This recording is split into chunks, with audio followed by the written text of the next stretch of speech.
Conversei com o presidente, houve essa insistência do presidente. Falei ao presidente que seria uma interferência política, ele disse que seria mesmo. O presidente também me informou que tinha preocupação com inquéritos em curso no Supremo Tribunal Federal e que a troca também seria oportuna da Polícia Federal por esse motivo. Não são verdadeiras as insinuações de que eu desejaria saber sobre investigações em andamento. Nos quase 16 meses em que esteve à frente do Ministério da Justiça, o senhor Sérgio Moro sabe que jamais lhe procurei para interferir nas investigações que estavam sendo realizadas. A troca de acusações entre Sérgio Moro e Jair Bolsonaro, que começou na sexta-feira, quando o agora ex-ministro da Justiça pediu demissão, continuou durante o fim de semana nas redes sociais. Bolsonaro voltou a dizer que Moro mentiu ao declarar que houve interferência política na Polícia Federal.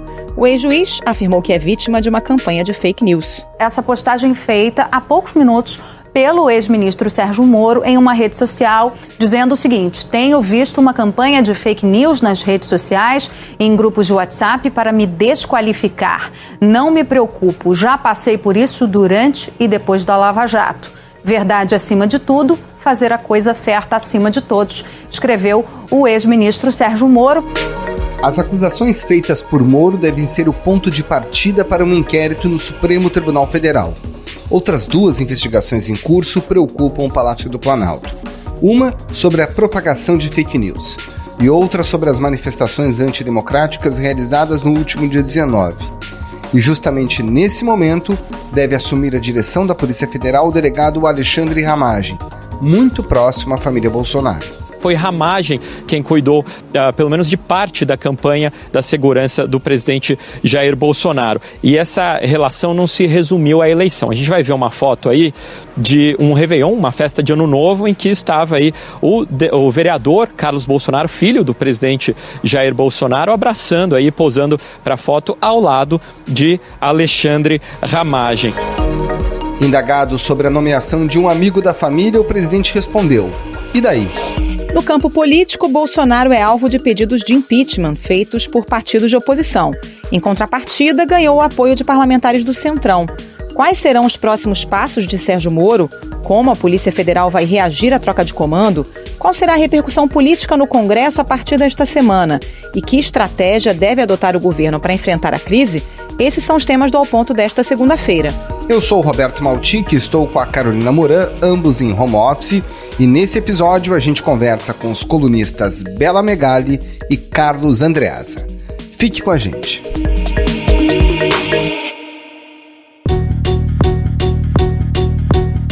Bela Megali, depois da sexta-feira, histórica no governo Bolsonaro, com a saída do ministro Sérgio Moro, no sábado e domingo houve uma troca de gentilezas, obviamente ironizando, entre o presidente e o ex-ministro da Justiça. Com qual espírito, com qual humor o ex-ministro Sérgio Moro inicia a semana? Pois é, Maltic, o Moro tem falado para aliados que ele não quer ficar batendo boca, em especial com os filhos do presidente nas redes sociais.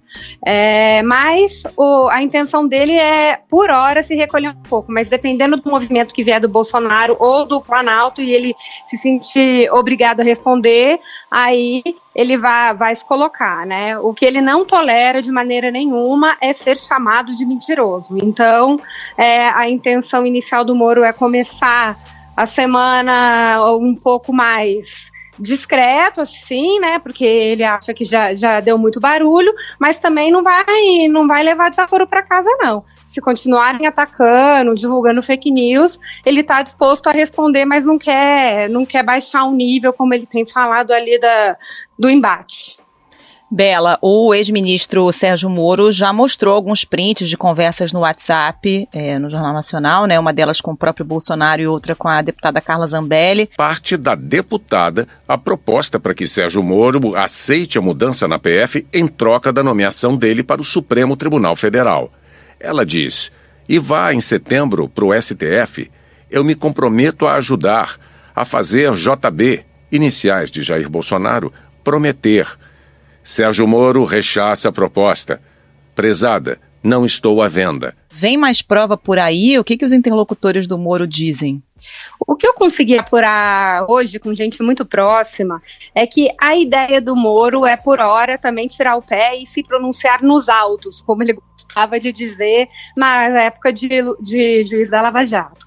Como vai ter esse inquérito, né, que o Procurador-Geral da República, Augusto Aras, pediu para abrir, para apurar as afirmações do Moro sobre interferência do Bolsonaro na Polícia Federal, a ideia dele agora é apresentar um material nos autos, mas volto a dizer, se ele se sentir afrontado, né, avaliar que o jogo do Bolsonaro, do governo passou do limite para ele, aí tem chance sim, Carol, de vir mais prints e mais conversas.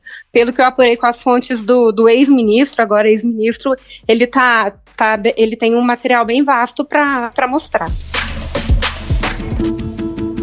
Agora, Bela, está na mão do Procurador-Geral da República, Augusto Aras, a investigação que foi solicitada a partir da fala do ex-ministro Sérgio Moro na sexta-feira. Como é que deve andar essa investigação? Na verdade, o Augusto Aras vem sendo muito criticado, até internamente, né, pelos próprios procuradores, integrantes do Ministério Público, por afagar muito o Bolsonaro, né, por ser um procurador da República que apresenta certa complacência aí em relação ao presidente. Inclusive, no próprio pedido de abertura desse inquérito, ele também dá uma brecha ali, né, falando que o Moro pode ser punido caso as afirmações dele não venham a ser confirmadas, né.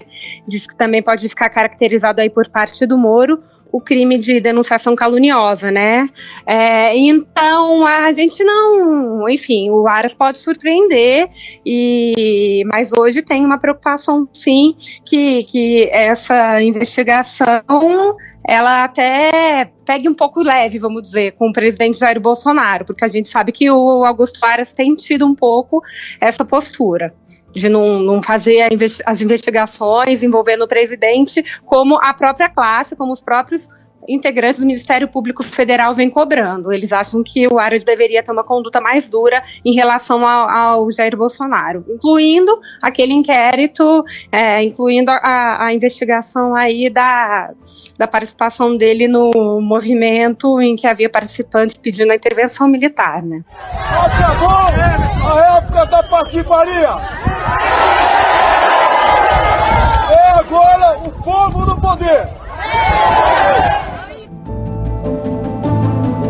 Agora, Bela, qual é o clima na Polícia Federal para a chegada do Alexandre Ramagem à direção-geral? Maltic, o clima é o pior possível, né? Na noite de domingo, a DPF, que é a Associação de Delegados da Polícia Federal, divulgou uma carta elevando bastante o tom aí sobre a necessidade de se manter a independência do órgão e esse clima hostil que o nome indicado aí pelo Bolsonaro vai enfrentar, né, que tudo mostra que deve ser o Alexandre Ramagem, né. Então, enfim, a carta é dura e eles são explícitos e falam que todo esse contexto criado pela exoneração do Valeixo, né, e pelo próprio pedido de demissão do ministro Sérgio Moro, vai impor ao diretor um desafio enorme, né, que é mostrar que não está nomeado para cumprir nenhuma missão política dentro do órgão. Então, esse vai ser o cenário. Eles, inclusive, citam uma experiência traumática que a polícia teve com um diretor indicado pelo ex-presidente Michel Temer, o Fernando Segovia, que ficou só 99 dias no cargo por causa dessa instabilidade. O Ramagem, inclusive, tem tentado melhorar o clima interno, inclusive está procurando o Maurício Valeixo, que foi demitido pelo Bolsonaro, causando essa crise toda, para ajudar ali a melhorar o clima. E o Valeixo tem dito que vai ajudar a fazer uma transição para que a PF sofra menos, sabe? Mas é difícil ter um clima pacífico nesse ambiente, né, em que o que deflagrou tudo foi a intenção do presidente de intervir diretamente no órgão. Ô Bela, até que ponto o diretor da PF pode influenciar o trabalho das investigações? Porque existe uma determinação do Supremo de que essas equipes não podem ser mudadas, né? Os investigadores permanecem os mesmos a despeito dessa troca de comando na cúpula. Na prática, qual é o poder do diretor da PF sobre o trabalho dos investigadores? Carol, primeiro eu vou falar um pouco dessa determinação do Supremo. Eu conversei com alguns delegados e até eles acreditam que isso pode mudar, porque eles falam que é normal, que não é como no judiciário que tem o juiz natural. Não existe o delegado natural daquele inquérito. Então pode ser que movimentações façam que esse inquérito mude de mãos. Então, eles acham que enfim, apesar dessa determinação do Supremo, pode ser que o inquérito acabe sim mudando de mãos. Agora, o diretor-geral, ele, enfim, é o nome máximo, né, da corporação. E ele pode interferir diretamente querendo que uma investigação saia de um profissional e vá para outro, mas isso não é comum. Eu acho que o que pode acontecer é o diretor-geral afastar determinados investigadores de postos chaves e formar uma equipe que ele confie. E isso pode acabar influenciando aí no andamento das investigações. E, claro, ele tem acesso a informações, a todas as informações que ele quiser, né? E pode transmitir isso para o presidente, dependendo da conduta que ele deseja tomar. Mas o problema é esse clima de desconfiança generalizado, né? E a relação com o Carlos só piora isso. Como é que você sente o clima dentro da Polícia Federal nesse início de semana? Tem um ímpeto de acelerar essas investigações enquanto está ainda esse período de transição, essa coisa ainda meio confusa? Carol, eu acho que as investigações estão correndo, enfim, a todo vapor. O Igor Romário, que era inclusive o chefe da Lava Jato em Curitiba, e hoje é um dos principais delegados que está envolvido diretamente nessa investigação. Eu falei com pessoas próximas a ele, e o que esses interlocutores me relataram é que o foco continua a fazer o trabalho correto e isento. Não há, eles estão muito preocupados em passar a imagem de parecer que a PF quer fazer algum revanchismo em cima do Carlos, ou qualquer coisa do nível. Eles continuam trabalhando, como sempre trabalharam, para elucidar os fatos. É essa a palavra, é isso que o Igor Romário, que é um dos principais delegados envolvidos nessa investigação, tem destacado aos aliados, que é importante não parecer que eles vão usar nenhuma investigação para se vingar ou, enfim, rebater o presidente, que eles vão continuar investigando de maneira séria, como é o que eles vêm fazendo. Bela Megali, muito obrigada pela participação, boa semana para você. Valeu, Bela, muito obrigado, uma ótima semana. Obrigada, Carol, obrigada, Maltique.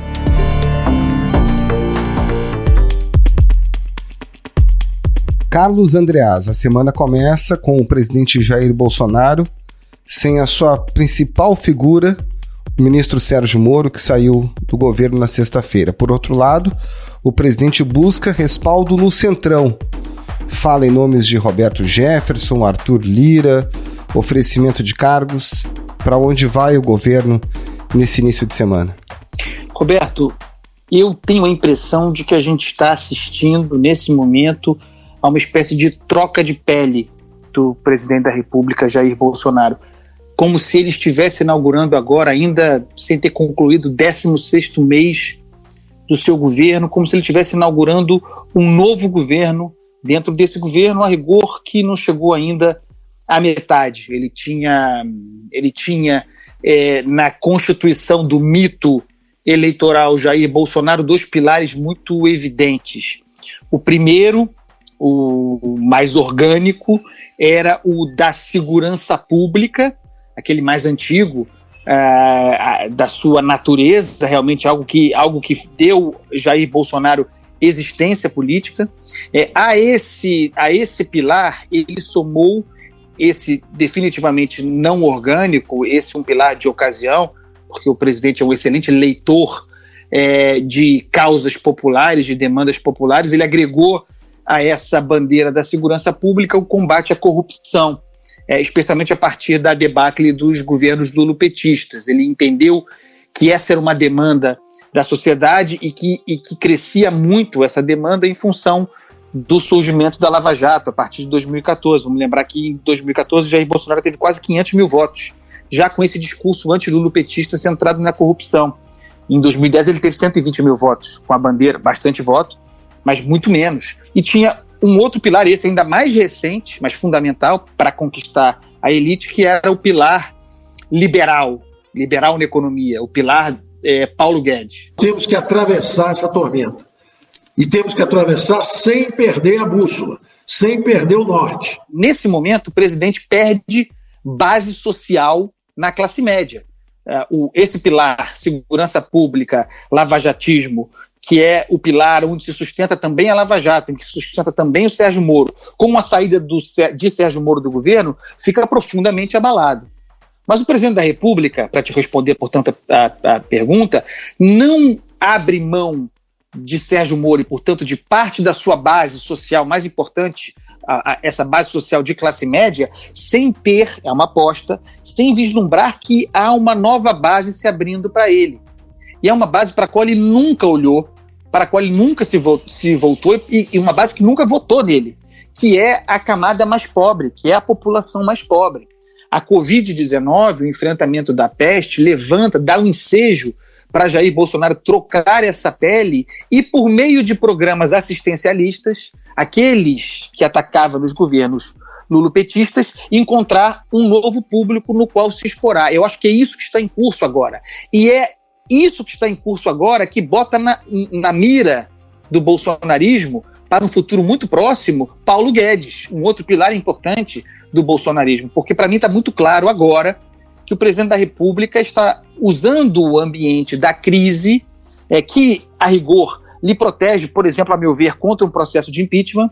É como se ele usasse a responsabilidade dos outros para avançar a sua irresponsabilidade. Nesse momento, ele identificou que, por meio por exemplo, desse auxílio emergencial de R$600 às famílias pobres, aquelas que nem estavam no mapa, ele tem pesquisas, essas pesquisas existem, que indicam que a popularidade dele cresce nessas camadas, em certo sentido, equilibrando em níveis competitivos a sua popularidade global, repondo o que ele perde com a perda do Sérgio Moro. Então, esse me parece, é arriscado, mas esse me parece ser o jogo do presidente da República agora. O presidente Lula fez isso quando acuado pelo Mensalão, não nos esqueçamos.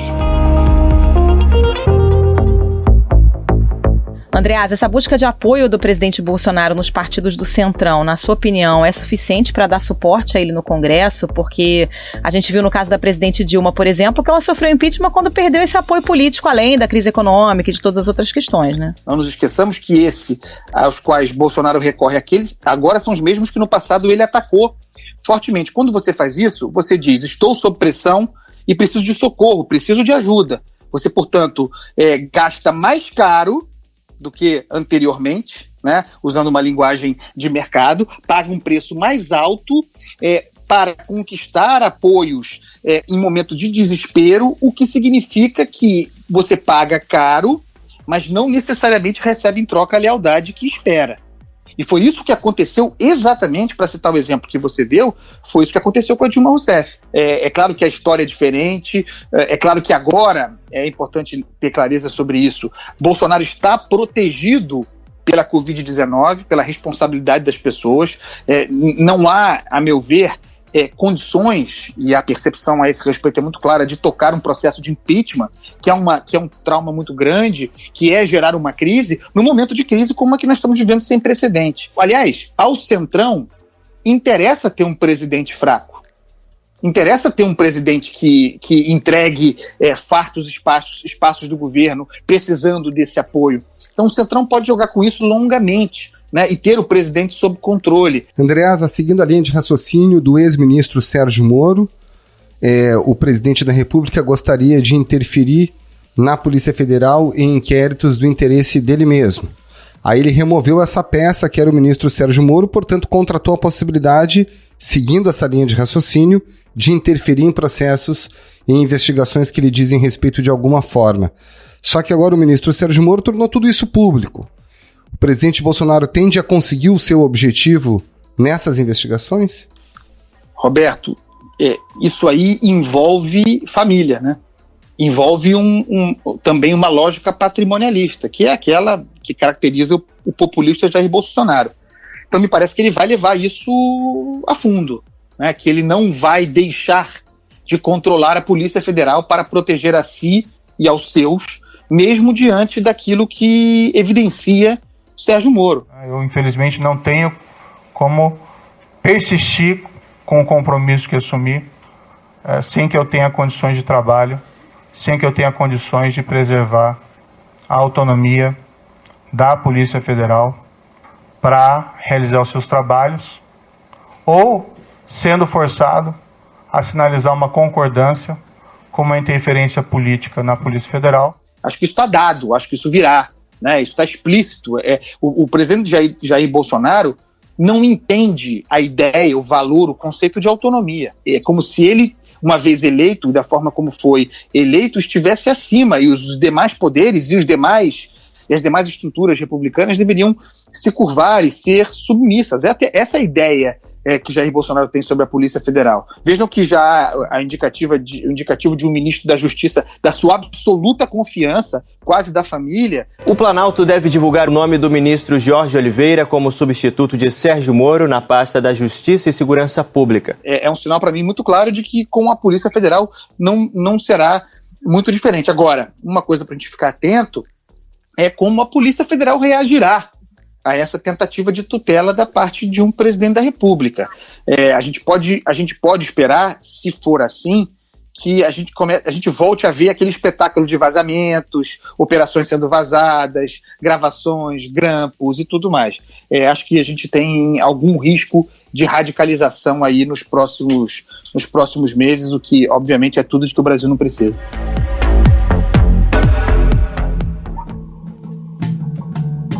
Agora, Andreasa, passada aí essa curva, o ápice da pandemia do coronavírus, que deve acontecer nos próximos meses, né? Maio, junho, julho, a gente vai ter um segundo semestre bastante decisivo, né? Com os resultados dessas investigações, das fake news, da organização de atos antidemocráticos. O TSE vai ter que decidir se adia as eleições ou não e o impacto disso tudo também no campo político. Então, a gente vai ter uma hora da verdade aí no segundo semestre também para o governo, né? Muita coisa se acumulando para o segundo semestre, uma carga muito grande se acumulando para o segundo semestre. Eu acrescentaria a isso, também já falei aqui nessa nossa conversa, o risco de que o governo perca a sua base social elitista, que é aquela que está firmemente comprada em Paulo Guedes, né? Esse programa anunciado mais cedo na semana passada, o programa Pró-Brasil, um programa claramente desenvolvimentista, que foi anunciado sem a presença e sem a adesão do Ministério da Economia, também abre um flanco perigoso de desconfiança, que também compõe, como eu disse, essa troca de pele do governo. O presidente da República vai enfrentar tempos difíceis, mas eu insisto, em matéria política, tudo depende do jogo político no parlamento. Vejam que no seu pronunciamento de resposta ao Moro, ele falou pela primeira vez que tinha maioria no Congresso Nacional, maioria no parlamento. Continua não sendo fácil, mas pode ter certeza, hoje em dia eu conto com muitos parlamentares dentro do Congresso Nacional que já comungam dessa tese, de vários partidos, exceto da extrema esquerda, porque o que eles querem, no final das contas, é roubar a nossa liberdade. Isso em função da fé de que o seu jogo com o Centrão prosperará. Se isso for verdade, ele pode ganhar uma sobrevida. Carlos Andreasa, muito obrigada pela participação. Boa semana para você. Valeu, Andreasa. Uma ótima semana. Um beijo para vocês. Esse foi o Ponto de hoje, o podcast diário da redação do Globo. Nessa conversa a gente conta com a participação de toda a equipe do jornal, as mesmas pessoas que levam até você informação e análise de qualidade todos os dias. Quer saber mais? Assine o Globo. Acesse assineoglobo.com.br e confira todas as notícias e reportagens especiais. Lembrando que todo o material de utilidade pública relacionado ao coronavírus está gratuito. Não precisa ser assinante do Globo. A edição é do João Guilherme Lacerda. Tchau. Até mais.